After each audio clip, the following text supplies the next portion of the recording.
भगवान के चरणों में फूल चढ़ाने का बहुत महत्व, पर हमने कहीं पढ़ा था शास्त्रों में कि एक फूल तो यह है, गुलाब हो गया, गेंदा हो गया, कमल हो गया, पर असल में भगवान को फूल चढ़ाने तो 7 प्रकार के पुष्प हैं। शास्त्रों ने जो बताए 7 प्रकार के फूलों की माला बनाइए, उसको भगवान को चढ़ाइए। तो उसको बड़े व्याख्या की गई है, पर हम संक्षेप में बता देते हैं। 8 फूलों की माला भगवान को, पुष्पों की माला चढ़ाइए। पहला क्या है? अहिंसा प्रथमम पुष्पम। पहला फूल क्या है? अहिंसा। भगवान की माला अर्पित करने के लिए सबसे पहला पुष्प है अहिंसक बन जाना। किसी के प्रति हिंसा नहीं होना। हिंसा से मतलब केवल मारना ताड़ना नहीं है, केवल गोली चलाना ही हिंसा नहीं है।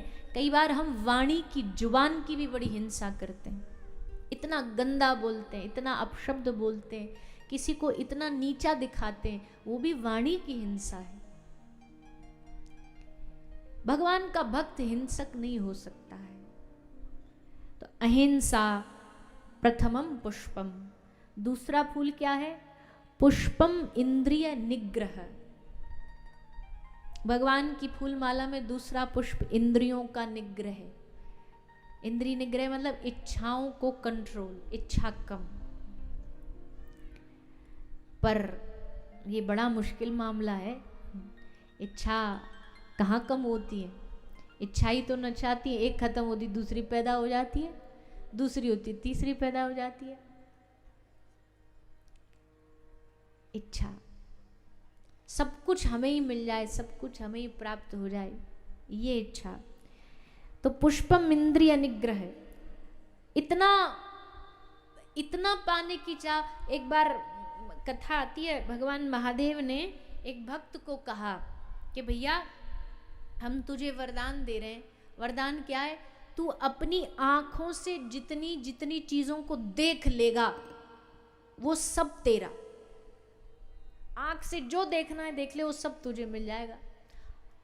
1 घंटे का समय दिया उसे। 1 घंटे में अब भागा, अब ये देख लूं, अमेरिका भी चला जाऊं, ये भी देख लूं, वो फैक्ट्री देख लूं, वो दुकान देख लूं, मकान देख लूं, करते करते करते भूल ही गया कि 1 घंटे बाद जाना। वो देखने देखने में अटके रह गया और मिला 0, क्योंकि टाइम आउट हो गया, तब पहुंचा था। यानी कि अधिक पाने की इच्छा में जो प्राप्त हो रहा वो भी छोड़ देते, वो भी गवा देते। इसलिए पुष्पम इंद्रिय निग्रह। तीसरा पुष्प क्या है? सर्वभूत दया पुष्पम। सबके प्रति हृदय में दया होना, ये भगवान की उस फूल माला का अगला पुष्प है। सबके प्रति दया। इसलिए हम बार बार कहते हैं कि भैया असल में भक्ति की पहचान, वैष्णवता की पहचान यही है कि सब में दया भाव रखो। आगे क्षमा पुष्पम विशेषतः। अब एक स्पेशल वाला फूल आया, विशेषता। ये जरा स्पेशल है, भगवान की माला का ये फूल विशेष है।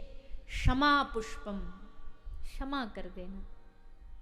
किसी से कोई भूल हुई, गलती हुई, चलो माफ कर दिया, कोई बात, छोड़ दो। मन कर रहा है नहीं, इसने हमारे संग दिन भर हमारे साथ गलती करता है, हमें हमेशा परेशान ही करता है, क्या करें? पर फिर मन में आए नहीं, कोई बात नहीं, है ना हमारा प्रभु, देख रहा है ना सब कुछ। क्षमा, क्षमा पुष्पम विशेषतः। अगला पुष्प ध्यान पुष्पम। ध्यान का पुष्प भगवान की इस माला में लगाइए।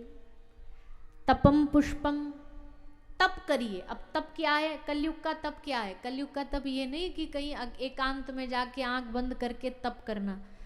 घर में रह करके सारे परिवार की आलोचनाएं, सारे परिवार के झंझटों को, दुखों को, तकलीफों को झेल जाना, इससे बड़ा तप कलयुग में कोई नहीं हो सकता।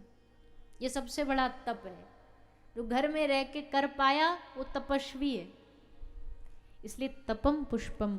और अंत में कहा ज्ञान पुष्पम तथैव च।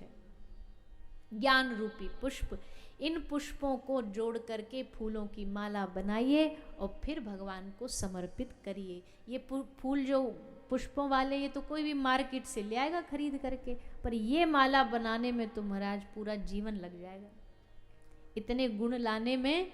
पर प्रयास करिए कि ये पुष्प जो भगवान को पसंद है, इन्हीं पुष्पों को भगवान को समर्पित करें।